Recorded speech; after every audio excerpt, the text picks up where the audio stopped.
Check 1, 2, check. Okay, I think that's gonna work.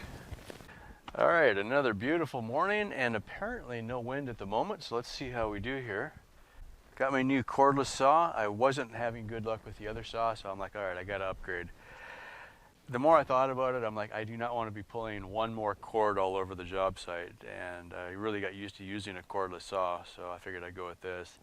Hello, and welcome to Carlin's Off-Grid YouTube channel. I do things differently. I'm a wanderer, a tinkerer, a nerd, and a U.S. Navy veteran. I have a motorcycle, a truck, and a school bus. Oh, and I built my house now. There might also be spaceships and stuff. I live off-grid. I'm powered by the universe. Comments are always welcome. It would be really awesome if you could subscribe. Hey! Alright, you found me. My name is Carlin, and I've got a off-grid house here on a little ranch in West Texas. Thanks for joining. I'll show you around. More info is on my website. You should totally check that out. Link is in the description. Cool, on with the show already. This was a tough call for me because I don't have any Dewalt power tools. I've got a bunch of their other stuff.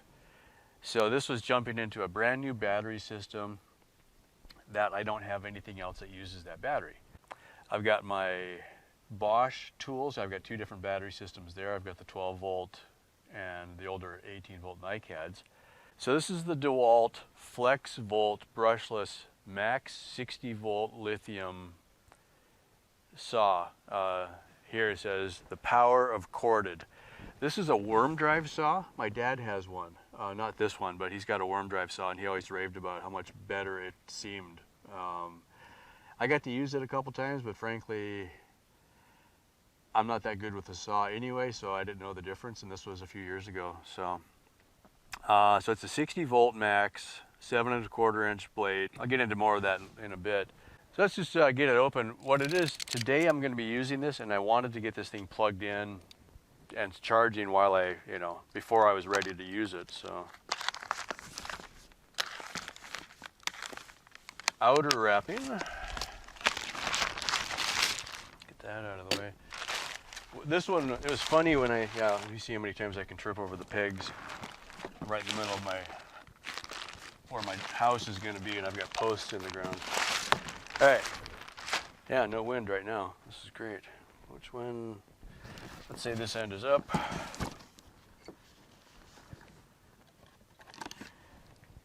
Also, I'm using my wireless mic today, so hopefully it still works. What I needed was a kit of some sort. I didn't necessarily need the bag, but I thought that was a nice option. Few of the tools I bought recently didn't have any kind of a case or a bag, and it's just like, well, it's nice to keep everything together, all right? And it's so dirty out here. We got your instructions. I'll check that out in a second. Whoa. That just looks serious. Get that down where you can see it. Bag. Now, as compared to the other mistake that I made, this one does come with a blade. The Harbor Freight saw that I don't like, it didn't even come with a blade, and I didn't realize it didn't come with a blade, so I get it all the way home. Yeah, no blade. Let's see. Okay. Charger, probably battery. All right. This I like. It's packaged with just folded cardboard inserts. All right, no styrofoam. I hate styrofoam packing. I mean, this is simple. It's elegant. The styrofoam tends to just break and blow away in the wind, and this is at least recyclable. So I'll say yes for that. Okay, so you've seen the bag. I'm going to set that aside. You know what? That makes a nice backdrop. Let's put that back here. How about that? Charger, 20 volt max lithium ion. Okay. The blade they give you, construction framing. I just want to compare it because I bought a Diablo blade also. I'm gonna have to watch the rotation because this one's got different opposite rotation. So just put the blade on backwards, I guess is the idea. Now,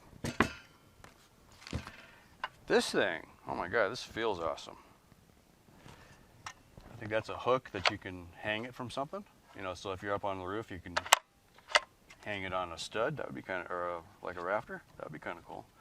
It's got a good, really good feel to it. Yeah, I'm liking this already.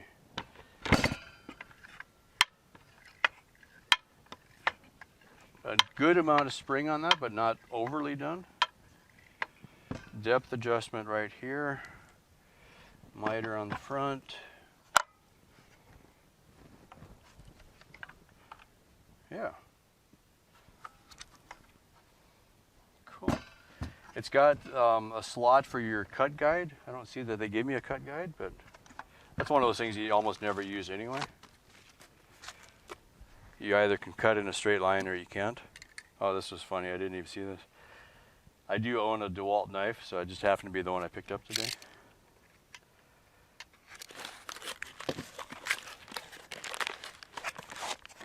Now that's a battery. Oh my God. Get it out of the bag here.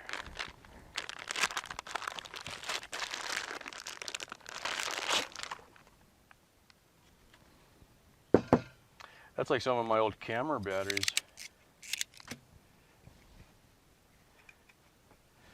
Okay, so leave the guard on when you're not using it so you don't catch anything on fire. That's a good idea because this amount of power, you could, you know, a little lithium battery, yeah, you know, but this guy, you want to pay attention to that. There, which way, what are we doing wrong?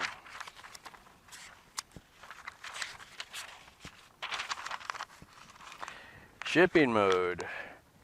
When the cap is attached to the battery is in shipping mode. Strings of cells are electrically disconnected within the pack, resulting in 3 batteries with lower watt hours rated as compared with 1 battery.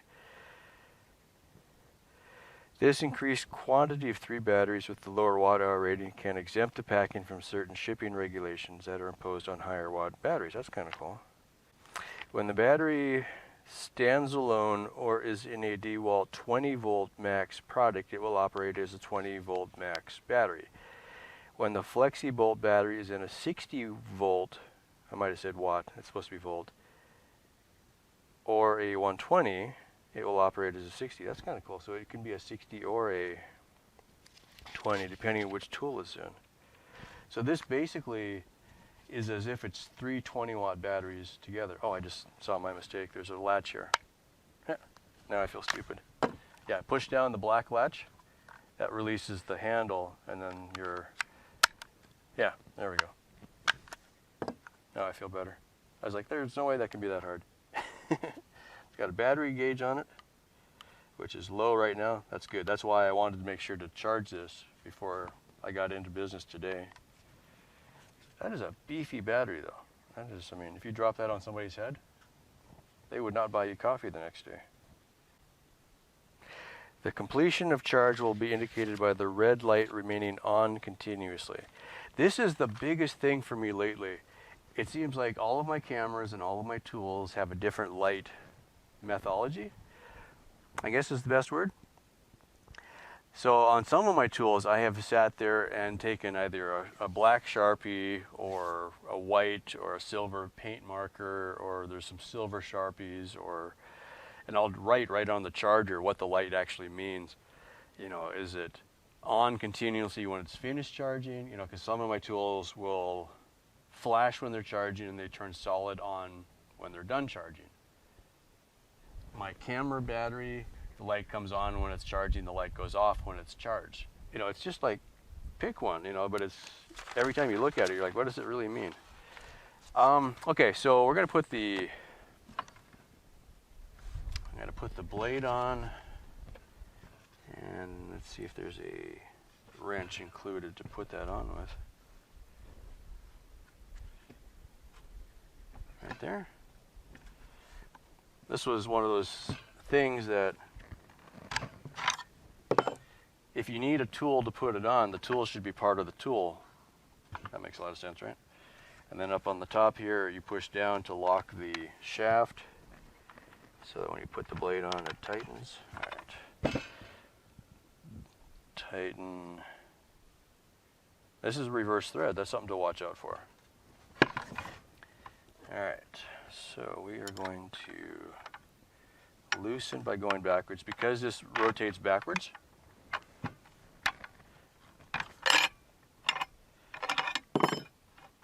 just want to be aware of that. And your direction of rotation arrow is there. I'm going to go ahead and put the Dewalt blade on for now. I'll save the Diablo for later.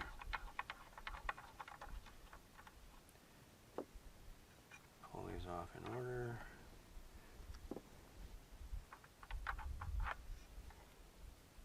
Okay, and it comes with the arbor adapter, or whatever you want to call it. So make sure you get that on in the right spot. Yeah, okay. Get the blade guard out of the way. And watch rotation direction. Arrow, okay, make sure we get that going the right way. Oh, I'm going to need this back in here.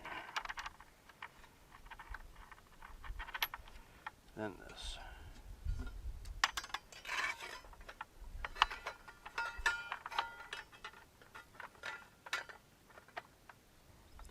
And this. And then remember reverse threads, because that is the hardest thing. It's so funny, is like, as a, you know, before I started being, you know, working on stuff, you know, I sometimes resist calling myself a mechanic, you know, but I worked as a mechanic a few times. So you kind of get used to which way threads are supposed to go and which way reverse is, right?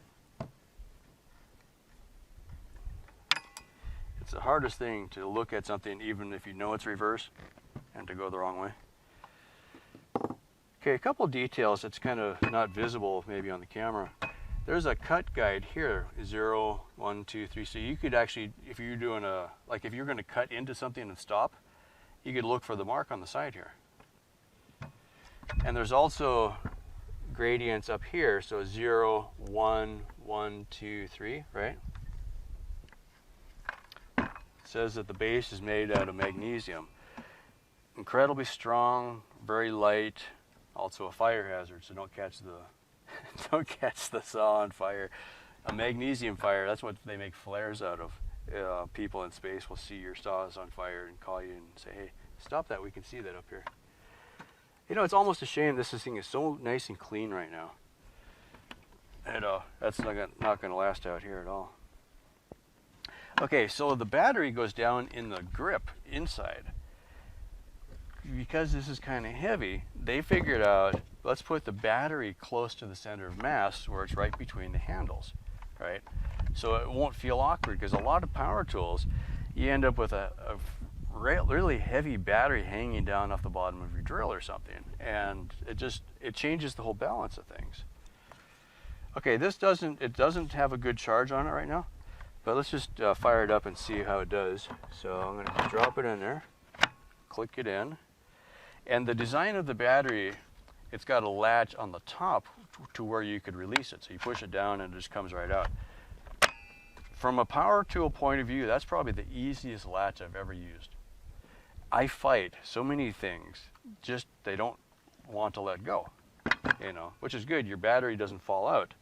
But sometimes you want to change your battery, you know. Put the blade wrench back in its little holder, and we're set.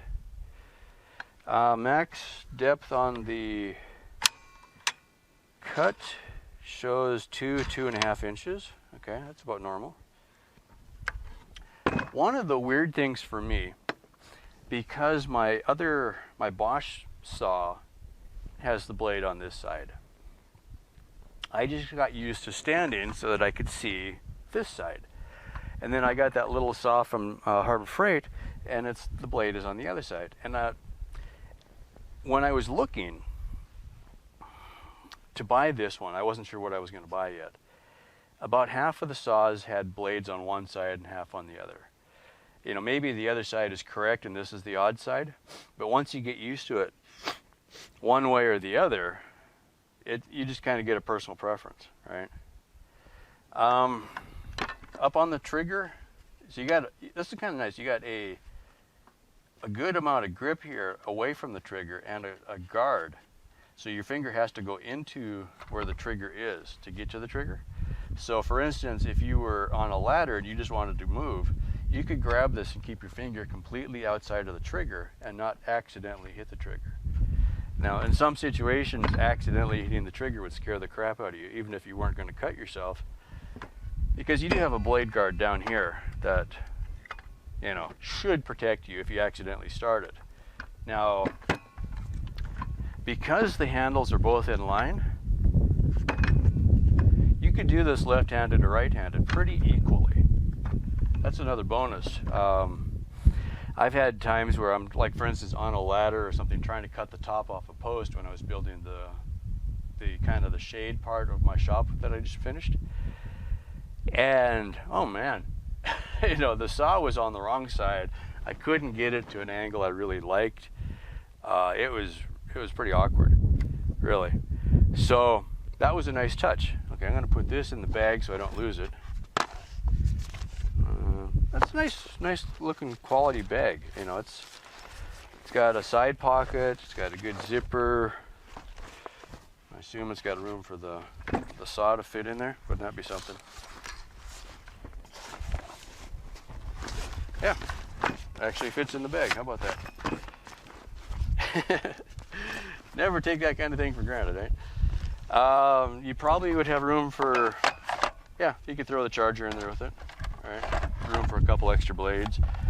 What I don't have is a spare battery for this. Okay, so I was kind of waiting. This was, geez, $300, I think. It was cheap. I mean, it was not cheap. It was expensive. But it bugged me enough after buying the cheap saw that I really wanted to get something good this time. All right. So knowing that it's not fully charged, I'm going to just fire it up and cut something. So first thing is we're just going to spin it. The saw has a brake. That blade stopped really quick. Right? You actually feel it torquing you when it's stopping, which is kind of cool. So if you decide, you know what, I want to stop, you just let go. It doesn't continue to spin very long. That's kind of cool. Let me grab a clamp. Breeze is just starting to come up, so I'm going to try to hurry this up. So a couple of tests. I don't need this anymore. This is where I knew I had problems on the other saw, so I'm going to cut off of this side. So let's set ourselves up here. I realized I wasn't wearing my safety glasses, so I got them now. Ironically, check the colors. I don't think I did that on purpose. Okay, just to make this easy on myself, I'm going to put a clamp on here. First thing I'm going to do, I'm going to take my speed square. I know this is not straight in any way. In any way.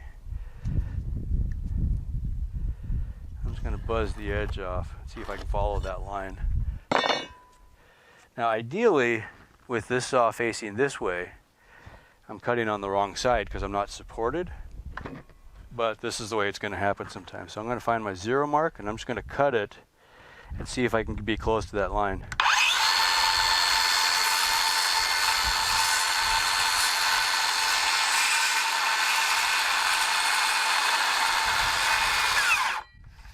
Okay, I stopped obviously before I got through. I am right centered on the line. So without even trying, we're on the mark. The other saw wouldn't do that. Yeah, right? Like seriously. The next thing is to use my framing square as a cutting guide. So the way it should work, we just turn it over. The thin side of the framing square should be about the same. Okay, looks like we're pretty close. So if I make a mark, a new mark,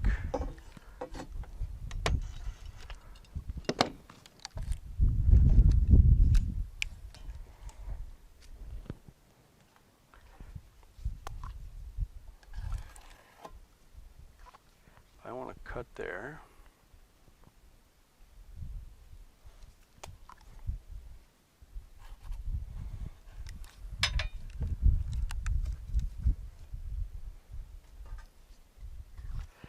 So what I'm doing is, this is my cut line. I use the thickness of this to make a new mark. Then I'm going to clamp my framing square.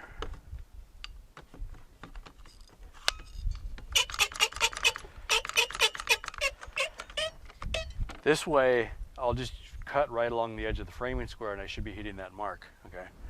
That's what we're doing. All right, let's try it out. I'm just gonna go with it.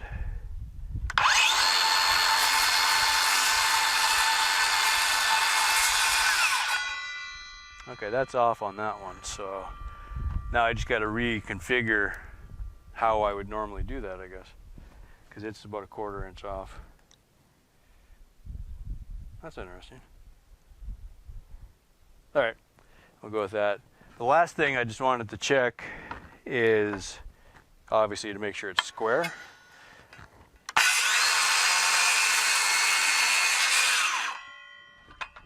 All right. So since I was following the square, not worried about the mark, this should be a nice square cut. That looks good. Okay. Light years ahead of the old one, right? Now this is old, decrepit looking OSB and I got a fly next to my head. Let's just buzz a 2x4. If you find one I don't like. Okay. 2x4, make sure there's no screws in those screw holes that are there. And, okay. Just for the sake of practice, I'm going to make a nice square cut. I'll come down a little bit. Just mark my lip, I'm thinking. Okay, I'll put a clamp on so I don't have to hold on to it.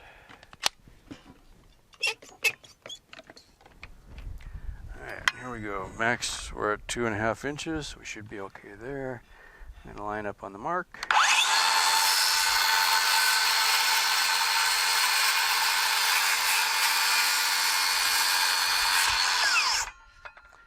Okay, I'm not being real aggressive with pushing. I left a little bit of probably a sticker again on the off the blade, something like that. That's cutting fine.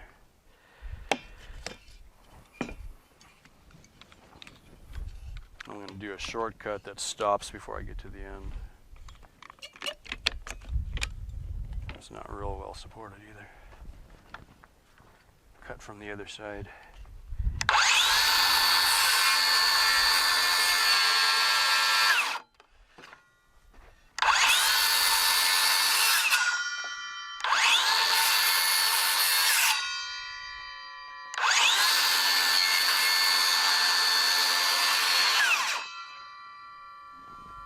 Yeah. Now for the blade that they give us, that was just screwing around, but it's a nice clean cut. It's not all badgery looking. One of the blade I have on the old cordless saw was just crap. Now I'm leaving tracks. I wonder if I left a sticker on that blade like I did the other one. Well, I am burning all the paint off of the blade, right? So, I wonder if there's something you could use to take all that off, you know, like acetone or something like that. I suppose the guys that are using these aren't too worried about that. Also, you know, I wonder if these holes are significant or not, you know, as far as blade cooling or to make a cool whistling sound in the wind, or I don't know. I am going to say I definitely already love this thing. I'll get some more use on it today and more soon. I'm just getting ready to build a house. All right, I just recorded a whole section that apparently didn't record, so shame on me for that. Yeah, I know, right? So let me pick this up real quick. New scrap of wood. I just mangled this other piece pretty substantially, And oops. Oh, that's a good end. Let's put this on. That doesn't matter. This is scrap. Okay, this is not a fully charged battery. I'm going to just set up a cut. I'm going to use my speed square as a guide. I don't have a line mark. I did test the cut was nice and square except for where I didn't make it square. So let's just line this up on the speed square. And I've got enough control, I can do this one-handed.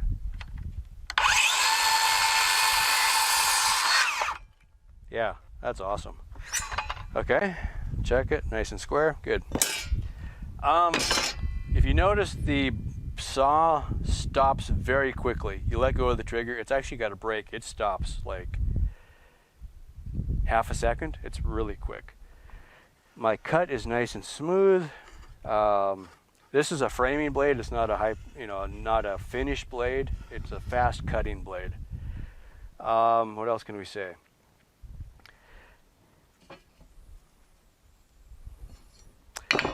I like the balance of the blade, or of the saw.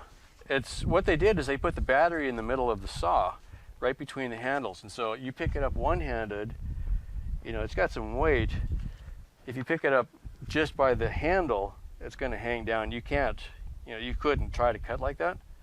But with two hands, it's got a really nice balance. This is a heavy-duty saw. They did a really good job of putting marks on here that line up with stuff. I just noticed inside, right next to the blade, there's a little mark also that you can kind of line up with. So if I make myself another line, let's say if I just screwed up a cut and I wanted to just buzz the end off of this again. So I'm going to make a good black mark. And without using a straight edge as a guide, on the front of the shoe you've got a notch, and then right before the blade starts, you've got another divot or a little spike almost coming out that you can see where the blade is and where that spike is. It totally lets you line it up. Okay. Also, something I've been noticing, the blade guard just smoothly retracts. I don't think about it. The old saw, the blade guard wouldn't retract. It was just a mess. So this is a huge improvement. So it's got a safety on the trigger that your thumb hits. So you hit the safety, hit the trigger.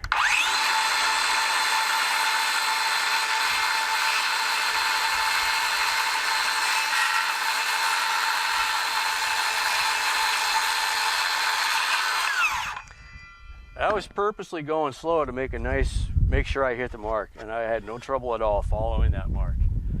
I got good visibility, I can see the blade, it works, right? Now if I'm just ripping something really quick, like if you're framing, you're going to be cutting really fast. But if you wanted to make sure you actually hit the mark, you can do that. That little cut I did was, less than 1/4 of an inch. Nice and smooth on both sides, right? Nothing to it. Yeah. I'm trying to remember what I did on my outro because I did a really great outro which didn't record. I'm very sad about that. I bought this to replace a cordless saw that's pretty old, that didn't have the power, and to replace a rather cheap Harbor Freight saw that I bought that's corded, that actually had good power, but that was the only thing it had going for it. That saw had a good motor, had a 7 1/4 inch blade, but was just a mess to use. It was crooked. It didn't cut very straight. It was just a mess. So I'm like, well, okay. I needed something. I'm about to build a house, and I didn't have a good saw. So I thought, well, okay. I could try to find something else that's kind of cheap that I can get through it, or I can spend about $300 and get this one. And a couple things that kind of came together. My dad has a worm drive saw, not cordless, but a worm drive, and he always raved about how good it was, how much power it had, and everything. I can start to see why. This is not the kind of saw that you're going to get halfway through and run out of power. It's going to get the job done. It's very solid feeling. It feels really nice. The base is magnesium. It's a good casting. It's got marks on it for all kinds of stuff that I got to figure out what they do. The controls are easy to figure out.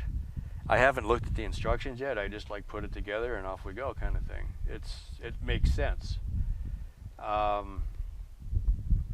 It feels good. I think that's what it comes right down to is, you know, you pick it up and it's like, okay, now you're ready to go to business. You feel like you got something worth what you paid for it. So that's that. Like I said, yeah, I'm about ready to build a house here, little house, so I needed a good saw, and I think this is it. I'm at the point in my life now where I'm starting to look at purchases as, I think this could last me the rest of my life, really. Now maybe that's overly optimistic. I'm not planning on dying in the next 5 years, but it's kind of a thing where, you know what, this might be the last good saw that I have to buy. Something to think about. If you buy something cheap, you end up replacing it a lot, and that gets expensive. I live 100 miles from where I bought this. That's the nearest really good place to go buy something. So if I got to factor in that it's going to kill most of a day just going in, buying something and coming back, that's a problem. So I got to take that pretty seriously. Yeah. So with that said, yeah, $300 is a lot for a saw. But if you think of it long term, and in my situation where I would have to replace it if it wasn't good, like I just did, you know, the last cheap saw is why I bought this one. All right, lesson learned. So when I can, I do try to buy the good things. All right. Anyway, that's it for that. Not a full review, just a quick unboxing and a couple test cuts. You'll definitely see this in the future. Like I said, I'm about ready to build a house and some other little projects out here, so hopefully the wind isn't too bad. I'm testing a wireless mic again, if you can see it up here somewhere. Where is it? There it is.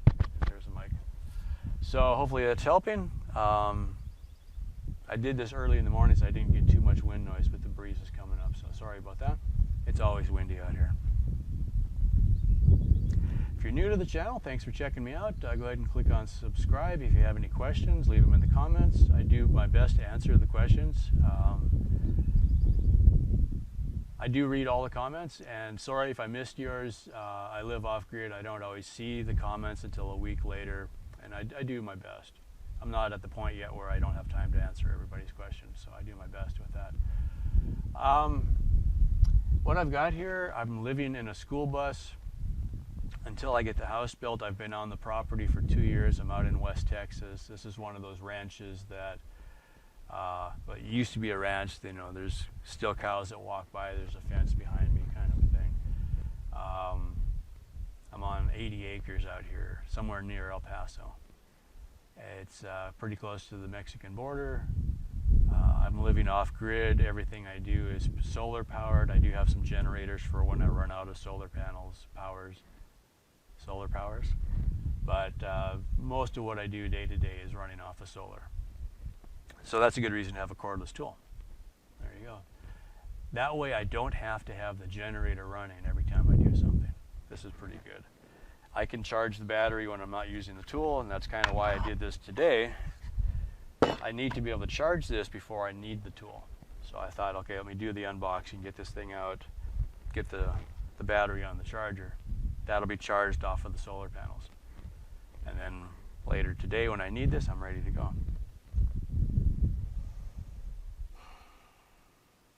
Anyway, that's about it. If you like this kind of thing, between doing kind of DIY projects, off-grid living, I've got a combination of stuff coming. You know, I'm living in the school bus. It's never going to drive again, but I am planning on doing a bus conversion after I build the house. When I moved out here, everything I owned was in the school bus, and it was so full you could hardly move. So I never really got the chance to do a proper bus conversion. So what I'm planning to do, set up the house. The front half of the house will be for living in. The back half will be a little workshop.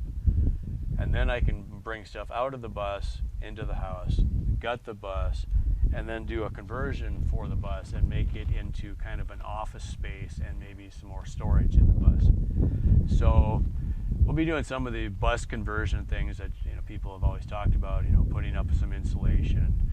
I'm probably also going to put a roof over the bus, which was something everybody recommended from day one. I didn't have the time or the money really to do that back then. Now I'm a little closer, so we'll get that done. All right, that's it for now. All the normal stuff, like and subscribe and notify, and Patreon if you're into that kind of thing. So thanks for checking me out. Bye for now. I just wanted to show a couple quick details here. I don't know if that would be visible in broad daylight, but you could probably see that light flashing from halfway across the job site. And the charger has a cooling fan. All of my other older chargers are just passive cooling, so if they got too hot, they would probably slow down. Right? But that's a nice touch. Also, on the back, because this is, it's got hanging lugs, so you could put a screw in the, shelf or something like that and hang this on the wall. And they measured it, and they tell you it's 5 1/4 inches between holes. That's just a nice touch, And even the charger feels well made. That's a good touch. Now we wait. That's okay. I'm charging it before I actually need it. Alright, that's about it for this week. Thanks for watching. If you have any questions or comments, leave them below. If you're new to the channel, definitely subscribe. And what else is there? Patreon and PayPal and all that other stuff. Check out the link in the description. I've got a page on my website. Gives you a lot more information about the ranch and everything I'm doing out here. So again, thanks for now, and I'll see you soon. Bye for now. More info is on my website. You should totally check that out. Link is in the description. I do things differently.